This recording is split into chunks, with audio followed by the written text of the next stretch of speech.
నిరంతరంగా మంచి రాష్ట్ర ప్రభుత్వానికి మంచి పేరు తీసుకురావాలనే ఉద్దేశంతో ఉద్యోగులంతా కూడా శ్రద్ధగా పనిచేస్తూ ఇలా ముందుకు పోతూ ఉంటే ఈరోజు మన కావలి డిపో మేనేజర్ గారు ఇలా చేయని తప్పులకు కూడా అకారణంగా కేఎం మోహన్ డ్రైవర్ గారిని డిపో స్పేర్లో పెట్టడం జరిగింది.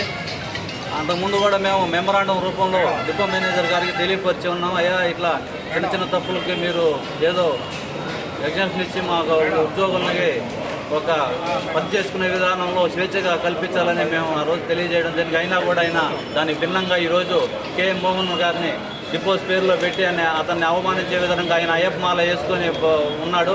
ఆయన విధులు నిర్వహించి తిరిగి ఇంటికి వెళ్ళే క్రమంలో వీళ్ళు ఆపి ఆయన్ని ఇట్లా దుర్భాషలాడి మాట్లాడి అతన్ని డిపో స్పేర్లో పెట్టారు.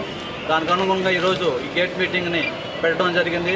కావున ఈరోజు అతన్ని పై సమస్యలను మేము చెప్పే సమస్యలను పరిష్కరించకపోతే డిపోలో జరుగు ఆందోళన కార్యక్రమాలకి డిపో మేనేజర్ గారే బాధ్యత వహించాలని ఈ గేట్ మీటింగ్ ద్వారా తెలియజేస్తున్నాం.